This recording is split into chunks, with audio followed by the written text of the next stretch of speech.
ఎప్పుడైనా ఎక్కడైనా మీ చేతిలోనే వార్తా ప్రపంచం. మీ మొబైల్లో, మీ కంప్యూటర్లో, మీ టీవీలో సాక్షి టీవీ డిజిటల్ ప్రసారాల కోసం లాగిన్ అవ్వండి www.youtube.com/సాక్షి టీవీ. సబ్స్క్రైబ్ సాక్షి టీవీ యూట్యూబ్ ఛానల్. ఒకటి చెప్తాను చూడండి, కుక్క రేబీస్ ఉన్న కుక్క కరిచినా, రేబీస్ లేని కుక్క కరిచినా, కుక్క కాట అన్నది చాలా it's a very traumatic incident. అది ఒప్పుకుంటున్నారా మీరు? నేను కాదనట్లేదు. మామూలు రేబీస్ లేని కుక్క కరిస్తే చమ్మగా ఉండదు, హాయిగా నొప్పెడుతుంది. అది కూడా బాగా నొప్పెడుతుంది. ఏం చేయాలి చెప్పండి? ఏమిటంటే ఇన్సిడెంట్స్ వల్ల కొంతమందికి అవేర్నెస్ లేదు మేడం.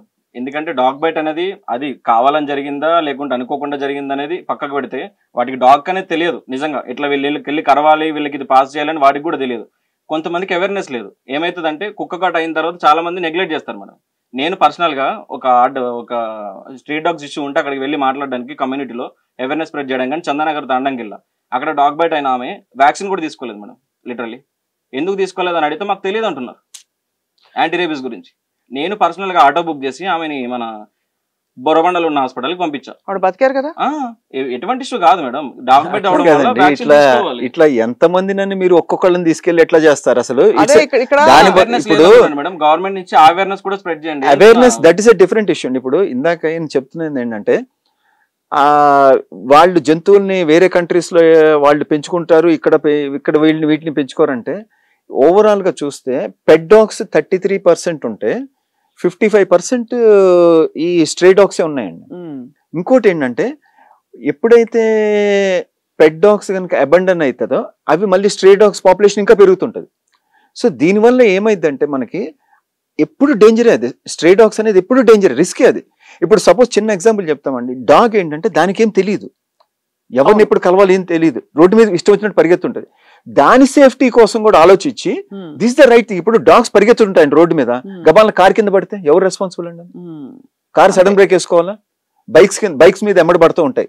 ఆ బైక్స్ ఇట్లా వేరే వాళ్ళు గుద్దుకుంటాడా? పాపం కుక్క, దాని ట్రాఫిక్ రూల్స్ తెలియదు చెప్పుకుంటే అటు మనిషికి కుక్కకి ఎంత డేంజర్ అసలు అది. ఇప్పుడు అట్లాంటప్పుడు నువ్వేం చేయాలంటే అటు కుక్క కూడా సేఫ్టీ, నీకు ఒక చోట పెడితే కుక్క కూడా సేఫ్టీ. కానీ చాలా షెల్టర్స్ లో ఫ్రాంక్ డాక్టర్ గారు, బికాస్ ఆఫ్ ద అంటే ఇంత చిన్న స్పేస్ లో ఒక 20, 30, 40 కుక్కల్ని పడేస్తారు. వాటికి మూవ్మెంట్ కి స్పేస్ ఉండదు, ఆల్మోస్ట్ వాళ్ళు చచ్చిపోయినట్టే ఉంటుంది వాటి రెస్ట్ ఆఫ్ ద లైఫ్ అని నిన్ననే ఒక చాలా పెద్ద యానిమల్ యాక్టివిస్ట్ నాతో మాట్లాడారు ఇదే విషయం. అంటే that happens in some places అండి. But only one thing, suppose blue cross ఉందండి, they get lot of international funds. అసలు వాళ్ళైతే మాక్సిమం మెయింటైన్ చేయొచ్చు అసలు మొత్తం. అవును, స్ట్రే డాగ్స్ మొత్తం వాళ్ళు ఒక్కళ్ళే మెయింటైన్ చేయొచ్చు బ్లూ క్రాస్ వాళ్ళు. అవును, మరి వాళ్ళు ఎందుకు ఇన్వాల్వ్ కావట్లేదు ఇందులో? ఇంకోటి అండి, ఇప్పుడు ఈ చిన్న పిల్లల్ని చూస్తున్నాము. మొన్న ఒక టాప్ బిజినెస్ మ్యాన్ ఆయన చంపేసింది రోడ్డు మీద, మళ్ళీ ఆ ఫుట్బాల్ ప్లేయర్ చనిపోయినారు.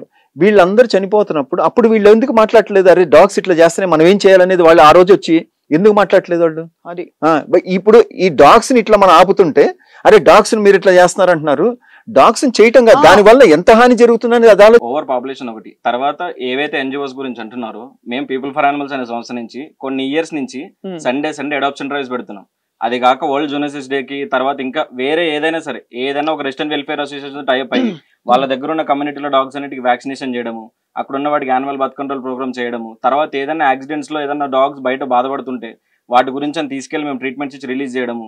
ఎవరైతే అవేర్నెస్ మన పబ్లిక్ కి అవి వచ్చినప్పుడు ఎట్లా బిహేవ్ చేయాలి వాటితోని మా దగ్గర నుంచి మేము ఎంత చేయాలో అంత చేస్తున్నాం. ఏదైతే మీరు షెల్టర్స్ అంటున్నారో గవర్నమెంట్ మెయింటైన్ చేసేవి, అందులో సరిగా స్టాఫ్ ఉండరండి. ఇప్పుడు మీరు అన్నారు నిజంగా, మీ నోటి నుంచి వచ్చింది. ఇప్పుడు ఒక చిన్న ప్రదేశంలో 20 డాగ్స్ పెట్టేశారు అంటున్నారు. ఒకసారి సార్ని అడగండి డాక్టర్ గారిని, ఒక డాగ్ ఒక షెల్టర్ లో బతకాలంటే దానికి ఎంత స్పేస్ ఉండాలి? అవునండి, ఇంత పర్టికులర్ లిమిటెడ్ స్పేస్ అని కాదు. మీ ఇప్పుడు ఏమంటున్నాం, సుప్రీంకోర్టు ఏమని ఇచ్చింది? స్ట్రే డాగ్స్ అన్నిటిని ఒక పెద్ద ఏరియాలో ఒక చోట పెట్టమంటుంది. అవును. So what is wrong in that? అంటే వీధి చివర ఎక్కడో, అంటే ఊరు చివర ఒక కొంచెం పెద్ద ఓపెన్ ఏరియా తీసుకుని వాటిని పెడితే తప్పేంటనేది. ఇప్పుడు గవర్నమెంట్ అన్నిటికీ ల్యాండ్స్ ఇస్తుంది కదా, దీనికి కూడా ఒక 10 acres ల్యాండ్ మీరు అడగండి గవర్నమెంట్ ని. ఒక 10 acres ల్యాండ్ ఇమ్మని అడగండి, అక్కడ స్ట్రే డాగ్స్ పెట్టి మీరు రెగ్యులర్ చూసుకోండి. అన్నిటిని స్టెరిలైజ్ చేసేస్తే కుక్కల్ని. ఈ పాయింట్ ఆఫ్ వ్యూ లో ఇంటర్వ్యూ అవుతున్నా, ఎందుకంటే మన ఇండియాలో SPCA అని ఒకటి ఉంది madam, society for prevention of cruelty to animals అని యాక్ట్ 1960 ఉంది. ఎవ్రీ డిస్ట్రిక్ట్ లో SPCA ఫామ్ అయి ఉంటుంది. This chairperson of defect is మన ఎవరైతే మన కలెక్టర్ గారు చైర్పర్సన్, దానికి డిస్ట్రిక్ట్ వెటర్నరీ ఆఫీసర్, దానికి సెక్రటరీ, తర్వాత SP, తర్వాత ఎవరైతే డిస్ట్రిక్ట్ లెవెల్ ఆఫీసర్స్ ఉంటారో వాళ్ళందరూ మెంబర్స్. ఆ రోజుల్లో SPCA ఫామ్ అయిన 1960 నుంచి 2 acres ల్యాండ్ ఇవ్వాలని చెప్పి గవర్నమెంట్ రూల్ చేసి పెట్టుకుంది. ఎన్ని డిస్ట్రిక్ట్స్ కి SPCA ల్యాండ్ అలొకేట్ అయింది?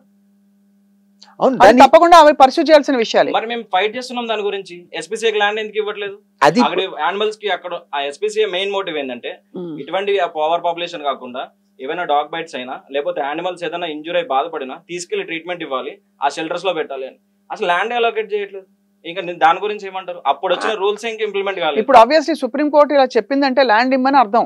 ల్యాండ్ ఇమ్మని అలాగా కానీ ఇతర అది నగరాలు తప్పదు కూడా కదా పాకింది. ఇప్పుడు హైదరాబాద్ కు వచ్చింది. హైదరాబాద్ లో ఇంత దారుణమైన సంఘటన జరిగి కుక్క వచ్చి అసలు నా ఒక చిన్న 6 కుక్కలు వచ్చి ఒక పిల్లాడిని దారుణంగా ఎన్నిసార్లు వింటున్నామండి పీకు రెగ్యులర్ గా వేసి అప్పుడు అక్కడ రేబీస్ ఉందా లేదా అసలు నువ్వు అసలు అవసరం అడగాల్సిన ప్రశ్న కూడా లేదు. ఎందుకంటే అవి కరిచిన ధాటికి ఆ పిల్లవాడు అక్కడికక్కడ మరణించాడు. ఆ కుటుంబంలో ఎంతటి ఇట్లా చాలా చూసామండి మనం.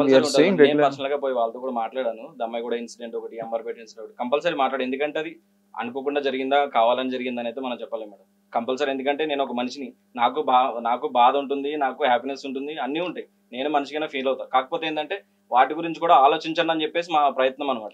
వాటి గురించి తప్పకుండా అంటే ఇది తీరుతెన్నులు విధి విధానాలు తప్పకుండా కరెక్ట్ గా జరగాలి. ఏంటంటే కుక్కలకు కూడా సురక్షితమైన ప్రాంతం ఉండాలి. ఎందుకంటే కానీ ఇక్కడ ఒక విషయం డాక్టర్ హరిహర దేవరాయలు గారు, ఇప్పుడు ఒక కుక్కకి రోజుకి భోజనం పెట్టడానికి ఎంత పడుతుందండి? ఇక్కడ మన కుక్క ఇప్పుడు ఏదైనా ఒక వీధి కుక్కకి 2 పూట్ల ఒక షెల్టర్ లో భోజనం పెట్టాలంటే మేడం కుక్కలు ఎన్ని పూటలు తింటాయి ఫస్ట్ అసలు చెప్పండి? 3 పూటలు పెట్టొచ్చు మేడం. అంటే మనం పెట్టడం బట్టి. ఎందుకంటే స్ట్రే డాగ్స్ అనేవి నాకు ఈ పూట అన్నం దొరుకుతుందో లేదని కూడా దానికి తెలియదు. దానికి ఏ పూట అన్నం తింటుందో తెలియదు. నెక్స్ట్ డే దానికి రైస్ దొరుకుతుందో లేదో కూడా తెలియదు.